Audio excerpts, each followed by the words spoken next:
ETF index mutual funds నేర్చుకుని stock మార్కెట్లో రాణించాలనుకుంటున్నారా? వెంటనే ఈ నెంబర్కి కాల్ చేయండి. నమస్తే రమగారు. నమస్తే చెయ్య. రమగారు, ఏదైనా మంచి కథ చెప్తారు? అగ్ని పరీక్ష చెప్తా. పూర్వం అట ఒక పురందర నగరం అనే ఒక రాజ్యం ఉండేది. పురందర రాజ్యం. రాజుగారికి లేక లేక ఒక కూతురట. ఆ రాజ్యము భూమండలానికి ఒక చివర ఉండేది. పెద్దగా బయట రాజ్యం నుంచి రాకపోకలు ఉండేవి కాదు. ఈ కూతురు, ఈ లావణ్య, ఆ అమ్మాయి పేరు, చక్కటిదే. ఎవరు వచ్చేవాళ్ళు పోయేవాళ్ళు ఏమీ లేక ఏమిటో కొంచెం లోన్లీగా ఉంటూ ఉండేవాళ్ళు. పెళ్లి సంబంధాలు చూసినా పెద్దగా ఈ రాజ్యానికి పెళ్లి సంబంధాలు ఏవీ రాల. పాతకాలం తండ్రికి తల్లికి ఎలా పెళ్ళయిందో కానీ ఇక ఆ పిల్లకి విసుగ్గా ఉండేది జీవితం. ఆ లావణ్యకి చెలికత్తెలు వాళ్ళు చెప్పిన కథే చెప్పి వేసుకుని బొమ్మలే వేసుకుని అవే కొత్త కొత్త వాళ్ళ ఊళ్ళోకి ఏవీ రావు. ఎప్పుడు బోర్డమ్మే. పెళ్లి సంబంధాలు బయట నుంచి ఏమీ రావు. ఆ పిల్లకి తనకి అసలు పెళ్ళే కాదేమో అని అనిపిస్తూ ఉండేది. ఊళ్ళో అందరూ ఆ మామూలు వాళ్ళు. వీళ్ళలో ఎవరికైనా ఇస్తే అక్కడే పడి ఉంటాం కదా. బయట రాజ్యం వాళ్ళు కావాలని ఉంది. ఏ రాజ్యం వాళ్ళు వీళ్ళ రాజ్యానికి రారు. ఒక బోర్డమ్ పాపం. అయితే ఏమైందట, ఈ అమ్మాయి అనాసక్తిగా ఉండేది. ఒక రకమైన డిప్రెస్డ్గా ఉంటూ ఉండేది. చెలికత్తెలతో చెప్పకుండా ఒకనాడు తమ రాజ్యానికి ఉత్తరం వైపున ఉన్న ఏవో అడవులుంటే అలా నడుచుకుంటూ వెళ్ళిపోయిందట అమ్మాయి. చెలికత్తెలు చూసారు ఇదే వెళ్తుంది. ఈవిడ పిలిచేసరికి విసుక్కుంది. సర్లే ఆవిడ తిరిగి వస్తుందని అంతకుముందు కూడా కాసేపు అలా నడుచుకుంటూ వెళ్ళి తిరిగి వస్తుండేది. ఓ పూట వాళ్ళు వదిలేశారు. ఈవిడ వెళ్ళిపోయింది ఎక్కడికో. వెళ్ళగా అమ్మాయికి ఏం తెలిసింది, తను ఊరు గీరు అన్నీ దాటేశానని, ఏదో ఒక కొత్త ప్రాంతంలోకి వెళ్ళిపోతున్నానని తెలిసింది. బాగా ఆలోచన వచ్చి చూస్తే అవేవో తోటలు. ఎన్ని రకాల పువ్వులో, ఎన్ని రకాల తుమ్మెదలో, ఎంత ఘుమఘుమలో. తను చూసినవి తను ఎరిగినవి కాదు. ఊరికి ఉత్తరంగా ఉంది. సరే, ఇదంటే ఇది భూమి తాలూకు చివరి భాగం అన్నమాట. ఇంకంతే చెప్పుకోవాలి. ఇక ఏం చేసింది, ఒక్కో పువ్వు దగ్గరికి వెళ్ళి చూస్తుంది. ఓ పువ్వు అంతుంది, ఒకటి ఇంతుంది, రంగులు, పువ్వులు, వాసనలు, వాటి మీద ఉన్న పుప్పొడి అన్నీ వింతగానే ఉన్నాయి. ఒక్కో పువ్వు చూస్తూ వాటి మధ్యలో తిరగటం మొదలుపెట్టింది. తేనెలు తాగుతూ తుమ్మెదలు. ఎంత కళో, అసలు మనుషులు తిరిగే చోటల్లే లేదది.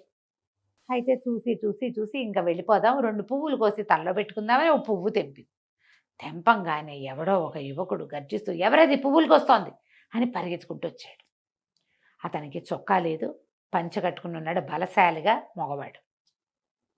అడిలిపోయింది అమ్మాయి.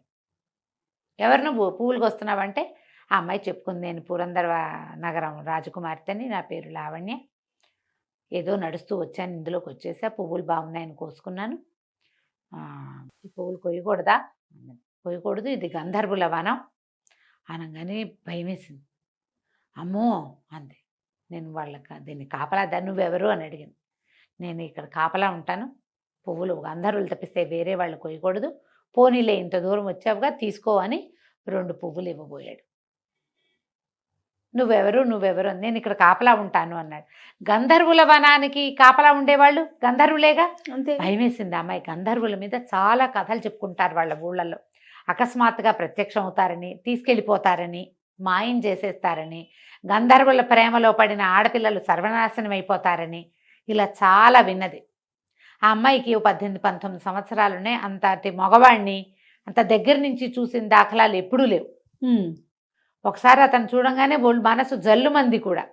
గంధర్వుడు అనేసరికి భయం వేసింది, పువ్వులు వదిలేసింది. వద్దు నాకు పువ్వులు వద్దంటే అతను పక్కపక్క నవ్వాడు.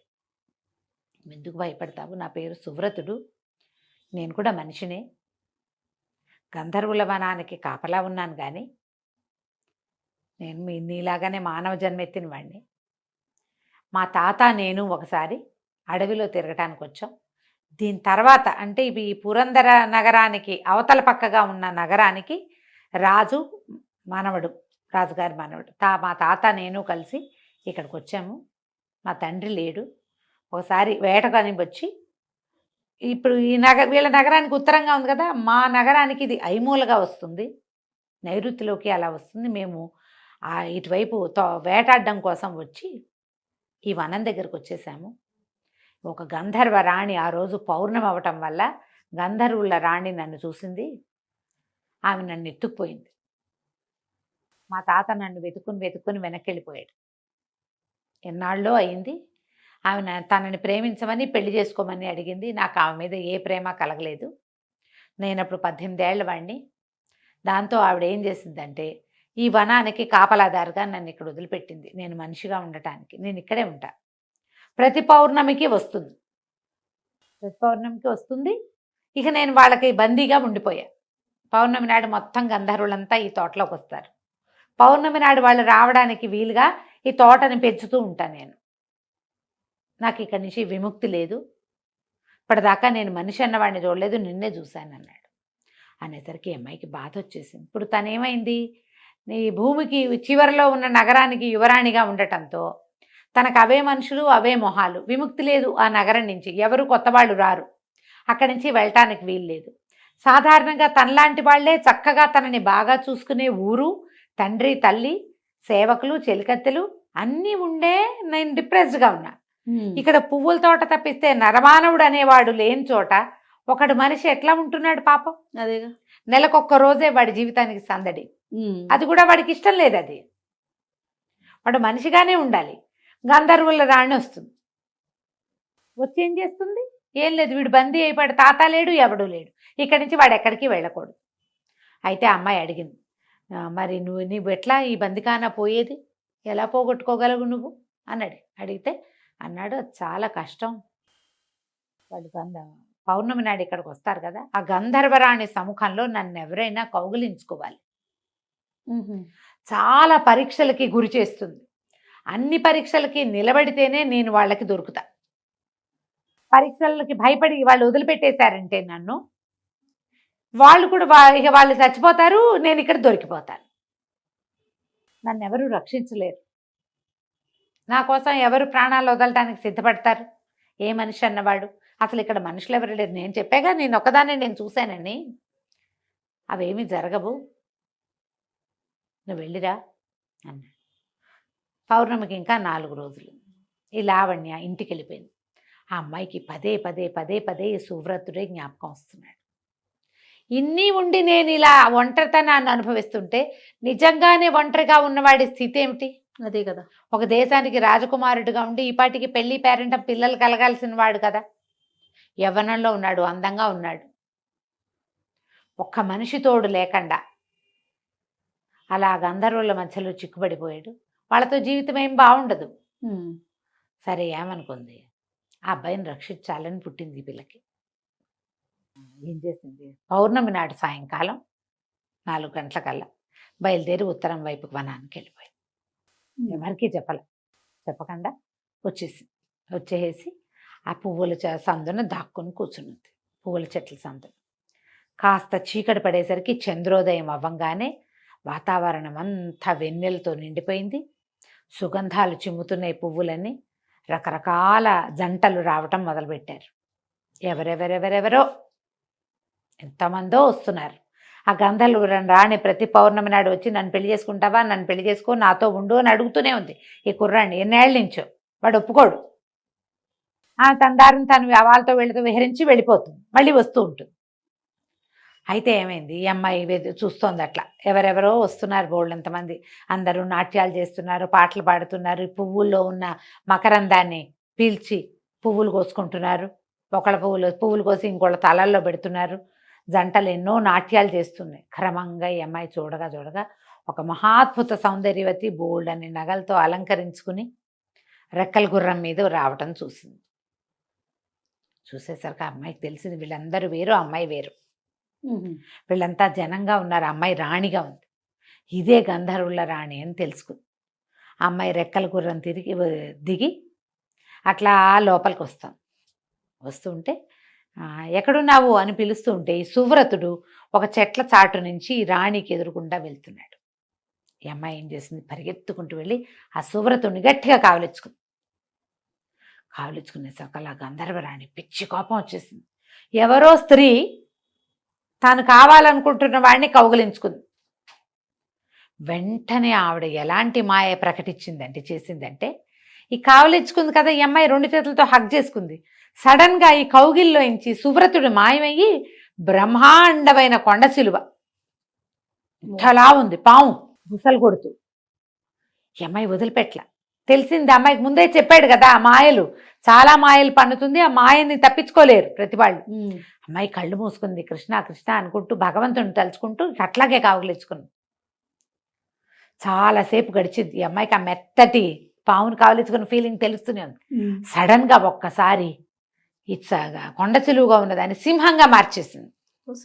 సింహం గర్జిస్తోంది, దాని జూలు అది నోరు తెరిస్తే దాని నోట్ల నుంచి ఒక వెగటైన వాసన వస్తుంది, మాంసప్ప వాసన వస్తుంది. అయినా సరే ఆ సింహాన్ని కౌగిలి నుంచి వదలలేదు ఈ అమ్మాయి, వదిలిపెట్ల.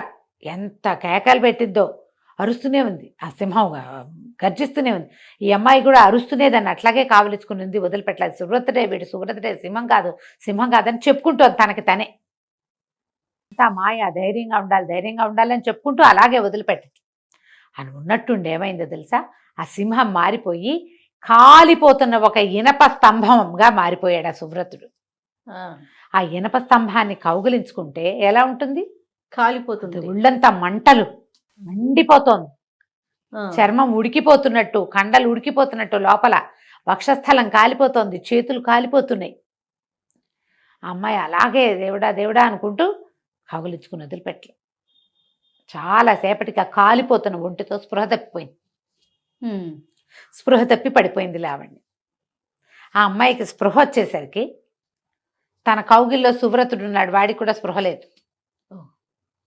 తెల్లారిపోయింది తెల్లగా, పొక్కలు మామూలుగా పువ్వులు పూసి ఉన్నాయి. ఆ తోటలో ఒక్క గంధర్వుడు లేడు. ఇది సాయంకాలం వచ్చింది అమ్మాయి, తెల్లవారేదాకా ఇక్కడే ఉంది. ఎప్పుడైతే రాత్రి 12 గంటల వేళ యువరాణి ఇంటికి చేరలేదు అని తెలిసిందో, రాజు కొంతమంది భటులు వెతుక్కుంటూ వచ్చారు. వచ్చేసరికల్లా ఇక్కడ ఈ స్పృహ తప్పి పడి ఉన్న రాకుమార్తె, ఆమె కౌగిల్లో ఉన్న సువ్రతుడు కూడా కనపడ్డారు వాళ్ళకి. వాళ్ళు నీళ్లు చల్లడంతో ఈ అమ్మాయికి మెలకు వచ్చింది. లేచి తండ్రి దగ్గరికి వెళ్ళింది. తండ్రి ఆశ్చర్యపడి, ఎవరు ఇతను, ఇక్కడికి ఎందుకు వచ్చావు, ఎలా వచ్చావు ఏంటంటే, అప్పుడు ఈ సువ్రతుడి జరిగిందంతా చెప్పాడు. చెప్పేసరికల్లా రాజు అన్నాడు, నాయన, నా కూతురు అగ్ని పరీక్షకి నిలబడి నిన్ను మనిషినిగా, నిన్ను బందిఖానా నుంచి విడిపించింది. ఇంకా గంధర్వులు ఈ వనానికి రారు, ఎప్పటికీ రారు. నీకంటే గొప్పవారుడు ఎవరు దొరుకుతారు? మా అమ్మాయి అగ్ని పరీక్ష, సీతాదేవి అగ్ని పరీక్షకి నిలిచి భర్తను చేరుకుంది. అది నా కూతురు కూడా అగ్ని పరీక్షకే నిలబడింది. మా పిల్లని వివాహం చేసుకో, మీ రాజ్యానికి నేను పంపిస్తానని చెప్పి ఇంటికి తీసుకుపోయి చక్కగా పెళ్లి చేసి, వీళ్ళకి ఐమూలగా ఉన్న రాజ్యం, వీళ్ళకంటే ముందు రాజ్యం అన్నమాట, హాయిగా పెళ్లి చేసుకుని సువ్రతుడు, లావణ్య పురంధర రాజ్యాన్ని, వాళ్ళ తాతగారి రాజ్యాన్ని, 2 రాజ్యాలని పరిపాలన చేస్తూ హాయిగా ఉన్నారు. కథ కంచికి మనం ఇంటికి. చాలా బాగుంది రమ్మ గారు, అంటే చాలా ఇంట్రెస్టింగ్ గా అనిపించింది. అవును. నమస్తే. నమస్తే.